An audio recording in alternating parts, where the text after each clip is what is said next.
kondisinya memang gue nggak ngebut-ngebut banget sih, dan mulai berasa tiba-tiba di jok belakang gue seperti ada orang gitu, kayak ada yang tumpang gitu. Gimana sih kalau lo misalnya goncengan terus tiba-tiba orang yang lo goncengin gerak, pasti berasa dong. Iya. Nah di situ gue kaget, gue coba buat beraniin diri, gue coba lihat spion, dan di situlah gue ngeliat ada perempuan nih. Gue tanya lah akhirnya, gue coba buat beraniin diri, gue tanya, Mbak mau kemana? Mbak ngapain? Mas anterin saya pulang.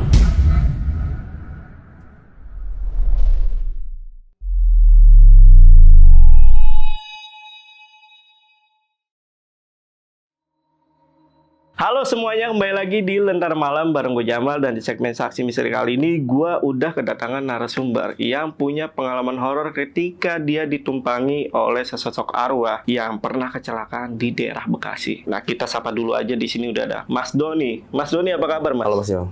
Baik. Sehat. Alhamdulillah. Mas, ini gimana bisa lu ditumpangin oleh sesosok arwah yang pernah kecelakaan di daerah Bekasi ini? 2009 Bang. Tahun 2009. Tahun 2009 kejadiannya, dan itu malam Senin di daerah Kartini, Poncol, perempatan Poncol berarti ya itu ya. Oke, ini berarti Mas Doni ini benar-benar nanti pas cerita ngasih tahu wilayah di daerah Bekasi nih. Iya, betul. Secara detail nanti. Secara detail. Jadi orang-orang Bekasi itu tahu ya rata-rata ya. Harusnya pasti ngasih daerahnya. Tapi nggak ada masalah ini ya. Insya Allah nggak ada. Nggak ada masalah ya. Karena itu cuma wilayah aja ya. Oke, yang penasaran simak videonya sampai habis.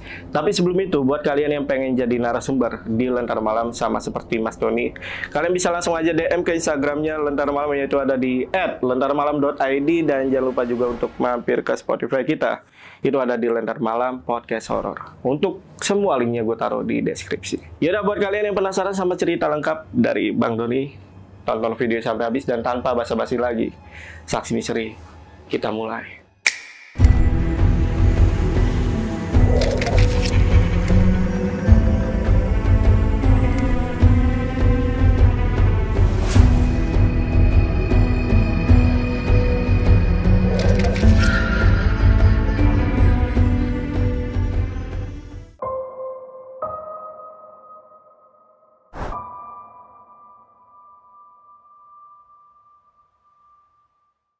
Pengalaman itu sekitar tahun 2009. Waktu itu gue lagi pulang dari rumah pacar gue pada saat itu. Kejadian itu kurang lebih setengah 12 malam. Gue coba buat lewatin karena gue dari arah Rawapanjang. Itu di pertigaan Bani Saleh tepatnya. Itu kalau nama daerahnya mungkin banyak orang bilang Poncol ya. Daerah Poncol. Nah, di situ kan ada lampu merah tuh. Ketika lo kalau tahu di Bekasi itu, kalau lo ke kiri itu ke arah Giant, ke kanan ke Bani Saleh, ke bawah turun ke arah Kartini. Dan setengah 12 malam itu memang itu malam Senin kondisinya. Ya, mungkin kalau malam Senin itu orang pada tahu kan sepi lah ya, apalagi setengah 12. Karena besoknya orang beraktivitas, ya pastinya jalanan bakal sepi banget gitu loh. Jadinya gue agak kaget di situ karena kok rame banget, dan posisi di lampu merah kan ya. Di perempatan di lampu merah. Akhirnya gue berhenti di situ karena gue lihat ada orang rame banget. Di situ tuh rame banget. Gue berhenti. Pada saat lampu hijau, gue jalan, itu tiba-tiba jalanan kosong sekosong-kosongnya. Sepi banget. Seketika gitu? Seketika sepi banget di jalan itu. Dan mulai kayak hal-hal, ini ada apa ya?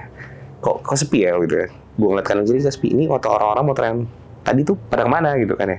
Malah gue ngerasa, gue tuh di jalan tuh rame gitu kan. Sampai di lampu merah itu pun rame. Tiba-tiba lampu hijau, gue gas dan itu kosong. Sorry, ini gambarannya pada saat lu berhenti lampu merah, di sekitar lu tuh banyak motor gitu. Di kanan kiri gue ngeliat ada orang berhenti motor. Di belakang gue pun gue ngeliat motor, dan suaranya pun jelas bener-bener kondisi itu jalan rame yang nunggu di lampu merah itu. Aneh ya, apa ya? Kendaraan yang di samping tadi? Iya, tiba-tiba menghilang gitu kan. Seketika langsung bulu kuduk gue langsung merinding. Terus? Ya udahlah, tetap gue lanjutin perjalanan sampai ikut tuh, modelnya tuh kayak jalan itu, kontur jalan itu turunan. Sebelah kirinya kalau misalnya teman-teman tahu di daerah Kartini itu ada pom bensin. Memang kontur jalannya tuh agak sedikit berlubang gitu ya.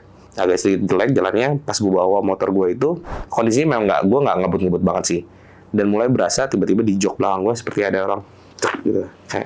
Tiba-tiba kayak ada yang tumpang gitu. Gimana sih kalau lo misalnya goncengan terus tiba-tiba orang yang lo goncengin gerak, pasti berasa dong. Iya. Nah, di situ gue kaget, gue coba buat beraniin diri, gue coba lihat spion, dan di situlah gue ngeliat ada perempuan nih. Pasan gue kan gue ngejengin siapa-siapa gitu kan ya. Kok tiba-tiba ada perempuan gitu kan ya. Perempuan tampilannya ya mungkin kalau dibilang kayak orang pulang kerja kali ya. Pulang kerja PT. Emang daerah situ kan tempat berhentinya buat jemput orang-orang PT kan ya. Banyak kan bis-bis jemputan dari Cikarang tuh pasti lewat situ lah. Banyak berhenti di situ. Ini tampilannya bener-bener yang nggak menyeramkan lah ya. Kayak karena celana bahan PT, sepatu flat shoes gitu kan, terus kemudian dia pakai jaket mungkin kayak sport gitu kan ya, rambutnya pendek gitu kan, rambutnya sebahu gitu. Memang kalau sekilas gue lihat dari spion itu memang agak-agak nggak kayak kulit om pada umumnya lah ya, nggak seger gitu lah ya, agak-agak pucat gitu lah. Gue kaget tuh kan, ini siapa nih? Sampai gue tuh bener-bener nengok ke belakang kayak gini, gue make sure bahwa memang itu ada perempuan di belakang gue, di jok belakang gue. Ternyata bener gitu kan. Sampai gue tanya nih, akhirnya gue berani diri sambil jalan dan gue nggak nambah kecepatan gue. Gue tanya lah akhirnya, gue coba buat beraniin diri. Gue tanya, Mbak mau kemana? Mbak ngapain? Mas anterin saya pulang. Pulang kemana? Gue tanya lagi, nanti saya kasih tahu jalannya. Anjir, kok jadi gue mas anterin siapa nih? Ya, cuman ya udahlah, gue anggap ya udahlah. Mungkin ya di situ gue ya rasa campur aduk, takut, rasa ngeri, apa segala macem itu udah bener-bener campur aduk lah di sana. Sorry, mimik mukanya pada saat lo bertanya seperti itu gimana? Iya, karena mungkin gue ngeliatnya sekilas dari spion ya. Gue ngeliatnya lewat spion, gue pas ada gue tanya dia, bibitnya ngomong normal gitu, cuman memang pucat itu, rambutnya terurai gitu kan, pendek. Ya memang agak nggak disisir lah ya, nggak dikuncir juga. Terus dia bilang ya kan, anterin saya pulang gitu kan ya. Oh, dan itu juga makanya lo tahu dia pakai sepatu apa ketika lo nengok ya? Iya, ketika gue nengok, gue make sure, bener-bener make sure sampai itu. Karena ya kalau lo pasti ngeliat lah step sepatunya kan ada di step belakang, pasti kelihatan kayak gini, lo pasti ngeliat gitu kan. Lanjut. Kayak gitu. Karena gue langsung, yaudah, akhirnya gue beraniin buat nganterin pulang dengan rasa campur aduk takut dan segala macam. Ya akhirnya gue anterin dia pulang. Dan di situ sebenarnya waktu tuh berasa cepat banget. Waktu tuh bener-bener kayak, memang sepanjang perjalanan itu gue sih nggak terlalu banyak ada interaksi karena gue pikir ya udahlah, gue anterin searah, yang penting gue pulang lah, gitu kan ya. Jadi interaksi yang berlebih tuh menurut gue juga, karena gue juga masih nggak yakin ini sebenarnya apa gitu kan ya. Jadi gue coba buat ya udah gue jalanin aja dulu. Ya kalau misalnya tetap gue make sure ini kayaknya orang, tapi nggak mungkin tiba-tiba langsung, kan biasanya kalau orang, mas ini mau naik gitu kan, ini kan enggak, tetap langsung ada di belakang jok motor gue. Jadi akhirnya udah gue anterin, dan itu waktu berasa bener-bener cepet banget, bener-bener cepet, singkat banget. Dan gue sampai itu nama daerahnya namanya Radar, itu kalau mungkin teman-teman orang-orang Bekasi itu pasti paham lah, Bekasi Tambun ya khususnya, orang-orang Bekasi Kabupaten lah ya. Di situ juga udah sampai ada nama kuburan namanya Saribenda. Apa? Saribenda. Itu kayak komplek pemakaman umum, tapi memang itu yang gue tahu memang makam tua lah. Ya, sampailah di situ, itu masih ada sebenarnya, dan dia tiba-tiba udah sampai situ dan dia interaksi balik lagi ke gue. Dia nanya lagi, mas mau dianterin pulang nggak? Oh, jadi dia yang mau anterin gue pulang. Kan dia yang minta anterin gue pulang, kenapa dia yang jadi mau anterin gue pulang gitu kan? Ya udah akhirnya gue suruh turun lah, udah sana pergi gitu ya. Kok jadi malah lo yang mau anterin gue pulang? Ya udah, terus tiba-tiba disappear, hilang. Dan di situ baru ini, wah iya udah ini memang bukan orang deh kayaknya deh gitu kan.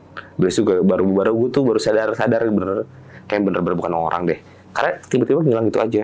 Gak ada jejak apapun. Maksud itu kalau misalnya orang habis turun dari motor, berasa ya. Ini tiba-tiba motor gue enteng hilang gitu aja.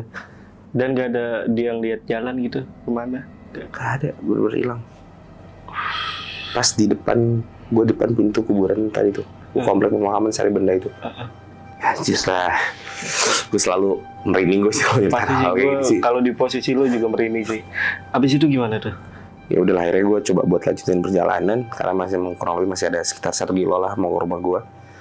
Memang itu memang jalur pulang gue, memang pasti lewat situ gitu kan ya, bisa lewat situ. Gue lanjutin perjalanan sampai di tikungan, kalau itu 2009 masih sepi banget. Mungkin teman-teman pada tau lah, Bekasi 2009 daerah situ kayak kebun mulu bang, nggak kayak sekarang lah. Sekarang mungkin rame lah jam-jam segitu lah ya. Sekarang sepi buat dulu tuh. Sampai di tikungan itu motor gue tiba-tiba bocor bannya bang, goyang kayak berarti kalau orang bocor goyang gitu kan ya. Pas bocor itu akhirnya gue turun, gue cek bener ban belakang gue bocor, dorong lah gue. Dan di situ udah perasaan gue dicampur aduk, anjir kok apes amat sih ya kan, nganterin cewek bukan yang seneng malah busuk ya kan. Akhirnya gue dorong sampai gue ngeliat di depan itu ada tukang tambal ban bang. Ya gue nambel dong ya kan, bang nambel biasa gue nambel motor gue ngeliat motor gue dibongkar, ban gue dibongkar, apinya dinyalain lah kalau nambel ban ya kan. Gue bayar, tapi pada saat gue bayar itu abang itu ngomong, abis dikerjain ya mas. Dia ngomong gitu, mas habis dikerjain ya? Iya nih, suwe banget. Apes gue. Jalan lah gue lagi jalan. Sampai di rumah, buka pintu sebenarnya normal. Nyokap ternyata udah nunggu depan pintu. Dan dia nanya, dari mana kok jam segini baru pulang? Gue tanya, emang jam berapa bu? 2:30. Berarti dari 11:30 malam sampai 2:30 pagi gue diputerin ke mana gitu kan ya. Iya. Padahal itu jaraknya deket banget, apalagi jam segitu udah malam. Pasti cepet lah, selambat-lambatnya lo bawa motor 30 km sampai 40 juga pasti cepet banget, sampai setengah jam lo bakal sampai rumah lah. Kalau lo di posisi gue gitu ya. Dan ini kok sampai 2:30 pagi. Ya ditambah mungkin lo nambel ban juga nggak bakal lama lah ya. 2:30 pagi akhirnya nyokap tuh disuruh, Dede coba wudu dulu sana gitu kan ya, karena udah mulai tahrim azan subuh gitu kan ya. Gue suruh wudu, suruh sholat, barulah tuh gue cerita sama nyokap. Gue ceritain sama nyokap, kan emang nyokap tuh kayak bisa ngelihat gitu lah ya, kayak dia tuh punya lebih peka lah, ada agak lebih peka gitu kan ya. Nyokap bilang, kayaknya cewek yang tadi kamu anterin ada di depan, di luar pagar. Nyokap tahu? Karena nyokap ngelihat katanya. Makanya gue disuruh wudu, disuruh sholat, maksudnya biar lepas kali atau gimana. Ternyata dia di depan pagar di luar rumah gue. Dan nyokap ngeliat perempuannya sama persis kayak yang gue bilang.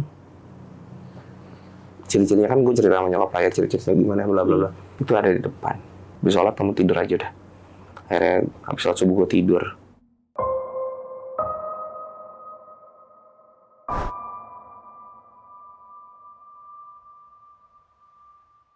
Ya gue ngerasa ya udahlah, gue mungkin malam itu gue apes lah ya. Gue nongkrong dan gue cerita sama temen-temen gue gitu kan ya. Gue cerita sama temen-temen gue juga pun, wah lu parah sih pada gitu kan ya. Sampai ada salah satu temen gue yang dia jadi operator warnet di depan komplek tukang tambal ban itu. Di Bumi Anggrek, di nama kompleknya Bumi Anggrek kalau nggak salah. Don, gue jaga jadi OP warnet balik jam segitu nggak pernah ngeliat tukang tambal ban. Dan itu memang banyak beding-beding dan nggak ada tukang tambal ban, Don. Gue balik jam 1, jam 2 nggak pernah ngeliat tukang tambal ban di situ, Don. Sampai gue bilang, serius lo bang, ini gue nambel lo bang. Sampai beberapa kali sampai gue cek, memang nggak ada tukang tambal ban di situ. Oh lu ngecek lagi nih ya? Akhirnya di malam-malam yang lain gue coba buat lewat dari situ, memang nggak ada tukang tambal ban, mas. Dan itu anjir gue double apes dong ya kan? Double kill banget. Iya. Udah apes, gue cengin perempuan. Apes juga tuh kena tukang tambal ban juga yang ternyata nggak tahu juga deh tuh makhluk apa ya kan. Sebenarnya setelah kejadian itu tuh gue bener-bener ngejalanin harinya tuh sebenarnya kayak normal-normal aja, sampai akhirnya di suatu malam tuh gue kayak, lu pernah ngerasain rep-repan nggak sih bang? Pernah, sering gue pernah ngerasain rep-repan itu si sosok perempuan itu lagi, dan itu sampai terasa rambutnya di muka gue, dan gue kayak langsung ngeliatin kayak gitu depan muka lo. Dan itu nggak sekali dua kali, kayak gue jadi kayak sering lihat sosok situ perempuan tuh di yang tadi sudut kamar gue, yang entah di mana gitu kan ya. Entah kalau gue lagi jalan, lu tiba-tiba berubah jadi kayak orang yang lebih peka loh, tiba-tiba ngeliat gitu. Sering banget jadinya, sampai ya cukup ganggu lah. Ya, akhirnya gue ngerasa agak annoying gitu kan ya. Wah anjir, ganggu banget nih gitu kan. Ngobrol sama nyokap, sampai nyokap bilang coba sholat ibadahnya dibanyakin lagi gitu kan ya. Coba kamu jangan ditinggal ibadahnya gitu kan ya. Tapi ya semakin sering juga gue ngeliat dia gitu loh. Ada apa sih nih gitu kan ya? Kenapa sih gitu kan? Apa jangan-jangan ada sesuatu gitu kan ya? Kan biasanya ada orang kalau lo ketemu gituan, lo apes atau mungkin lo mau dapet apa sesuatu gitu kan ya. Sampai akhirnya gue sampai agak nggak bisa tidur. Saking gue nggak bisa tidurnya sampai gue meriang gitu kan ya. Setiap gue mau tidur, setiap gue mau merem, pasti gue rep-repan. Setiap tidur, rep-repan lagi gitu kan ya. Sampai akhirnya nyokap tuh bilang, coba deh kali kamu udah rukyah aja deh. Siapa tahu nanti bisa jadi lebih baik atau bisa jadi ketemu solusinya gitu kan ya. Karena annoying lah bang. Pasti lu gimana sih, lu jadi kayak digangguin terus. Iya. Lu kemana, lu ngeliat, lu kemana, lu ngeliat, lu kemana, lu ngeliat. Lu tidur, lu direp-repin. Akhirnya gue di Ruqyah sama adalah salah satu ustadz di daerah rumah gue. Setelah di Ruqyah itu, memang sih lebih kayak after Ruqyahnya gue tuh sempat pingsan, sempat gak sadarin diri lah. Setelah bangun memang jadi lebih enteng, gitu kan ya. Baru dari situ si ustadznya itu cerita sama gue, ini perempuan, ini sosok suka sama gue bang. Anjir, kayak nggak ada yang lain aja sih yang suka sama lo gitu kan. Kenapa sih gituan ya kan. Terus gue tanya, kok bisa sih Ustadz tuh kan. Ya beliau jelasin ya tuh, beliau cerita bahwa gue ini mirip sama cowoknya. Dan dia itu, dari keterangan Ustadznya, dia itu korban tabrak lari di perempatan Kartini situ bang, di Poncol itu. Oh, yang lo berasa sepi itu ya. Korban tabrak lari bang. Jadi ya nggak tahu, mungkin dia lagi nunggu cowoknya dijemput atau gimana. Terus dia nyebrang atau gimana, dia ketabrak gitu kan ya. Jadi kayak dia tuh masih di situ tuh, masih nungguin sampai pas mungkin apesnya gua dianggap gue mirip sama cowoknya, dan dia ngikut deh tuh bang. Dan sampai sebenarnya sih dari si ustadznya sendiri sebenarnya tuh ini perempuan nggak mau lepas. Ya gue nggak tahu gimana lah, sampai akhirnya tuh sebenarnya si ustadznya bilang, ya udah lu nempel sama Doni tapi nggak boleh ganggu. Oh, sampai ada negosiasi seperti itu ya? Iya, karena mungkin pas pada saat solusi Ruqyah itu gue benar-benar nggak sadarin diri sih bang. Entah gue dimasukin, entah dia keluar apa gimana gitu kan ya. Sampai dia ada komunikasi sama ustadznya, sampai akhirnya tuh jadi kayak ya udah, gue maunya tetap di sini sama si mas ini gitu. Sampai sekarang? Walaupun kalau sekarang udah nggak terlalu banyak kerasa apa sih. Oke. Cuman memang rep-repan masih terkadang masih. Tapi maksud gue adalah tidak ada lagi negosiasi di mana itu cewek harus berpisah sama lu sampai sekarang, berarti itu sosok. Iya. Gokil.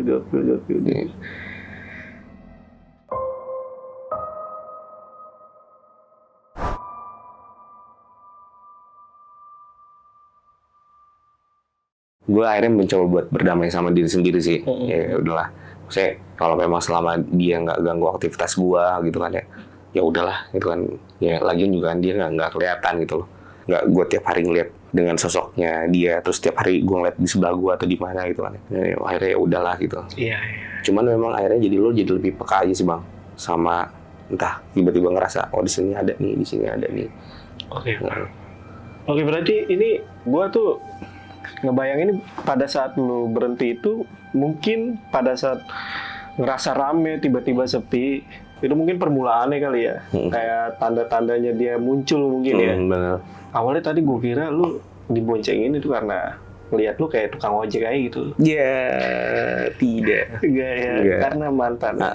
Mantannya atau ini berarti si lakinya masih ada nih. Si lakinya masih ada. Cuman yang jadi gue heran adalah kalau memang lakinya masih ada, kenapa dia nggak cari lakinya aja? Kenapa masih malah nempel sama gue? Betul, itu dia. Kan gue bilang sama Ustadz, ya Ustadz kan suruh cari aja lakinya, Ustadz suruh balik lagi ke sana, siapa tahu ntar lakinya lewat situ lagi gitu kan. Kok malah lebih nempel sama gue gitu. Iya, itu kenapa tuh? Dan Pak Ustadz tuh yang ngomong nggak jawabannya? Iya, Ustadznya bilang ya, auranya kamu bikin si perempuan ini tenang. Tapi kan ya nggak perempuan yang begitu juga dong. Iya benar. Nggak ada perempuan yang lain gitu kan ya. Perempuan yang lain ya udahlah. Tapi dikasih tahu nggak tragedi si perempuan ini itu di tahun berapa kecelakaan? Katanya sih menurut dari keterangan Ustadz sih baru. Jadi memang nggak lama, berarti masih fresh banget nih arwah nih. Gitu. Kalau kita boleh sebut arwah ya. Masih fresh banget, makanya kenapa dia sampai nyari gitu, sampai nempel ke gua kali ya. Mungkin ada kali sekarang. Dan menurut lo ya, kesalahan lo apa nih kesalahan? Mungkin lo sebelumnya ngapain gitu, habis ngapain gitu? Gak perlu jelasin kali ya. Tapi ada gak kesalahan lo menurut lo pada saat sebelum yang ke lampu merah atau pas pulang itu? Ada gak? Gue sih ngerasanya sampai hari ini sih gue ngerasa nggak ada lah. Nggak ada? Nggak ada sih. Ya. Yakin? Iya. Karena lo habis ke rumah cewek lo bang. Hah? Ya kalau lo habis ke rumah cewek lo. Oh, lo habis ke rumah cewek lo? Iya, gue habis ke rumah cewek gue, nganterin dia pulang gitu kan. Terus ngapain? Iya pacaran. Oh, pacaran. Makan. Iya sih. Makan ya kan. Bersenang-senang. Oke lah. Pokoknya ada bersenang-senangnya. Ada bersenang-senangnya. Biasanya habis bersenang emang harus mandi ya harusnya. Iya harusnya. Harusnya mandi. Mandi besar. Kok jadi mandi besar? Jadi mandi besar. Jadi nempel gitu. Iya, oke. Nah, ini gue penasaran deh, lu punya cerita soal ruqyah nih. Gue pengen tanya nih, rasanya di ruqyah itu kayak gimana sih? Awal-awal pertama kalau lu di ruqyah tuh kayak pusing ya, tiba-tiba badan lu enteng gak sih? Gitu. Iya, kayak orang tiba-tiba kayak lu melayang. Kayak orang gontai mungkin kayak habis lemes gitu kan. Terus tiba-tiba ya karena gue langsung pingsan, jadi gue nggak tahu. Dia sempet ngeliat gerakan-gerakan si Ustadz ya guys? Enggak. Oh enggak. Karena dia cuma megang kepala gue doang, udah gini aja sambil dibacain gitu doang. Terus diginiin tuh? Enggak. Enggak tahu. Enggak tahu. Enggak tahu. Pas dipegang kepalanya dan gue mulai pusing dan udah tiba-tiba hilang gitu aja gue. Tapi di ruqyah pernah ada kesalahan nggak ya? Misalkan yang cabut gitu, tau-tau dia nyabut nyawa gitu, bisa? Dia jadi Grim Reaper ya, jadi Grim Reaper dong, jadi malaikat mencabut nyawa. Rada serem itu, Ustadz apa? Kok jadi nyabut nyawa? Waduh, salah cabut gitu ya. Mau nyabut arwahnya malah nyabut arwah orangnya gitu kan? Israel. Bu, maaf ya Bu, saya salah cabut. Gak bisa dibalikin lagi. Aduh. Intermezzo ya guys. Nah, selain ibu lo ya, Bang, lihat sosok wanita ini, itu ibu lo sempet digangguin gak sih sama sosok ini? Dan lo kan juga kan satu tempat tinggal kan sama ibu pada saat itu. Gimana tuh? Ada gak? Kalau nyokap sih bilangnya, Dek, ini perempuan ada di kamar kamu. Ibu pernah lagi bersih-bersihin. Ibu ngeliat ada perempuan itu di kamar. Tapi gue nggak tahu sih, maksudnya nyokap nih juga nggak coba buat interaksi apa gimana. Cuman mungkin nyokap ngeliat dan ngasih tahu sih. Keluarga yang lain ada yang pernah lihat juga sosok ini? Jadi pas kita lagi pulang, keluarga lagi pulang kampung, gue coba ngajak teman-teman gue buat nginep di rumah gue. Karena tanggal rumah gue tuh letter L gitu bang. Tanggal gue letter L. Dan kita semua anak-anak tuh nginep di atas di ruang TV. Di ruang TV itu kita ngampar di sana.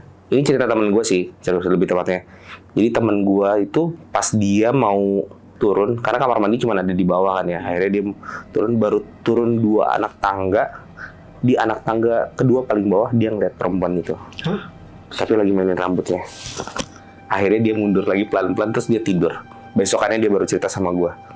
Serius mas? Gokil. Semenjak itu dan gue skip dan nginep di rumah lo lagi. Kejadian yang temen itu udah selang berapa lama tuh? Dari kejadian awal aja deh. Dari kejadian awal ya di tahun yang sama pas menjelang Idul Fitri, berarti beberapa bulan kemudian lah. Sesudah ruqyah? Sebelum ruqyah. Sebelum ruqyah. Karena memang jeda dari gue kejadian itu sampai gue di ruqyah itu memang agak lama. Berapa bulan atau berapa tahun? Adalah beberapa bulan lah sampai akhirnya setelah finalnya gue ada teman gue laporan kayak gitu, terus gue udah bener-bener ngerasa terganggu, gue akhirnya laporan sama nyokap, udah kita pastiin kamu di ruqyah aja lah. Iya. Karena ini udah mulai ngeganggunya, ibaratnya udah serumah juga, udah berarti dia udah ikut tinggal di rumah ini juga kan gitu. 2009 ini ya? Itu 2009 kejadiannya. Pas gue masih SMA kelas 3 berarti. Bekasi. Di Bekasi. Tambun. Kota Bekasi. Bukan Kabupaten Bekasi. Bukan Kabupaten ya, Bekasi. For your info aja nih FYI ini ya. Yang dibilang Planet Line itu Kabupaten Bekasi, bukan Kota Bekasi. Oh gitu? Iya. Kalau Tambun apa tuh gimana? Itu yang disebut Planet Line itu. Ini kita lagi ngecengin Rara ini, nggak tinggal di Tambun ini. Iya kan? Kalau Kota Bekasi enggak. Kota Bekasi itu udah metropolitan kok. Di Jakartais banget lah. Asik. Jakarta. Ada pembelaan. Kalau Kabupaten Bekasi iya, karena banyak truk, banyak. Tambun, gua taunya banyak pasar. Banyak pasar, bener. Pasar Bulu, Pasar kanan kiri pasar. Ya pasarnya tumpah-tumpah ke jalan, bikin macet. Bukan gua ya. Warga Tambun bukan gua yang ngecengin, sorry. Oke, Mas Doni. Kota Bekasi Pride. Kota Bekasi Pride. Kalau Rara Tambun Pride. Tambun Pride. Sampai KTP-nya Rara dusun nih. Desa, Bang. Desa bukan dusun, Bang. Desa, Bang. Sorry. Desa yang Bangun Jaya. Iya, desa. Iya kan? Iya. Desa. Kalau kan kelurahan. Tapi gue kebayang 2022 aja pemandangan Tambun seperti itu. Gimana 2009 Gimana di 2009 gitu. Banyak pohon-pohon. Rawa sih. Iya, makanya ada kebun-kebun. nama daerah Bekasi Gabus kan? Iya, kan namanya banyak rawa-rawanya. Iya. Rawa Kalong, Oh, gitu. rawa buaya, rawa semut. Rawa semut ada kan, Raya? Ada. Rawa semut. Kampung Gondrong tahu gak lu? Kampung Gondrong. Itu di mana, Bang? Kampung Gondrong. Itu semua warganya gondrong maksudnya. Kalau nggak gondrong, Ada lagi, gondrong Bang. bawah lagi. Kampung Cerewet tuh. Nah iya itu kemarin tuh ada itu ya? Kota Bekasi tuh. Terakhir ini Kampung Semut ya? Itu rawa semut, rawa semut. Oh, Rawa Semut. Bener kan, Rawa? Ada rawa semut ada. Bener, Bang. Bener. Enggak. Bener, Bang, Jamal, ada. Inspirasinya dari mana gitu, Nak? Mungkin dulunya di situ rawa banyak semut ya. Banyak sarang semut. Semut gitu. bako. Iya, Bako lagi. Bako. Bako. Semut bako. Aduh. Gigitnya sakit banget. Iya, sakit banget aja. Bengkak. Bengkak. Bako aja. Bako. Bako. Oke lah. Ini ada lagi gak cerita lain dari ya keluarga atau teman-teman atau yang lainnya gitu? Ada sih, Bang, sebenarnya security komplek. Jadi kan biasa lah Hansip kalau malam jaga, karena memang ya anak nongkrongan lah ya, Bang ya. Balik jam 2, jam 1 gitu kan ya. Itu mereka selalu ngeliat gue goncengin perempuan. Hah? Serius? Sampai pernah ada yang negor juga. Don, baru balik jam segini ya, lu goncengin siapa? Siapa sih, Bi? Kagak ada siapa-siapa. Udah hati-hati. Udah. Karena dia tahu kali ya lu. Berarti itu bukan orang gitu. Bukan orang berarti. Gue penasaran nih sama mimik muka dari tambal ban. Si tukang tambal ban ini gimana nih pas lo lihat ini? Nah, mungkin karena lampu-lampu redup-redup gitu ya, jadi nggak terlalu kelihatan lah. Jadi ton wajahnya tertutup sama lampu yang remang-remang gitu lah ya. Jadi kesannya normal-normal aja. Ya dah. Mungkin cerita dari Mas Doni cukup sampai sini aja, dan buat kalian yang pengen tanya lebih lengkap lagi mengenai cerita yang dibawain sama Mas Doni, kalian langsung aja DM ke Instagramnya Mas Doni. Di mana, Mas? Don bin Hashim. Don bin Hashim. Don bin Hashim. Anjir, agamis banget lu ya. Kan nama keluarga. Oh, nama keluarga. Oke, kali ini itu aja. Gua Jamal dari Lentera Malam dan Mas Doni izin pamit. Bye.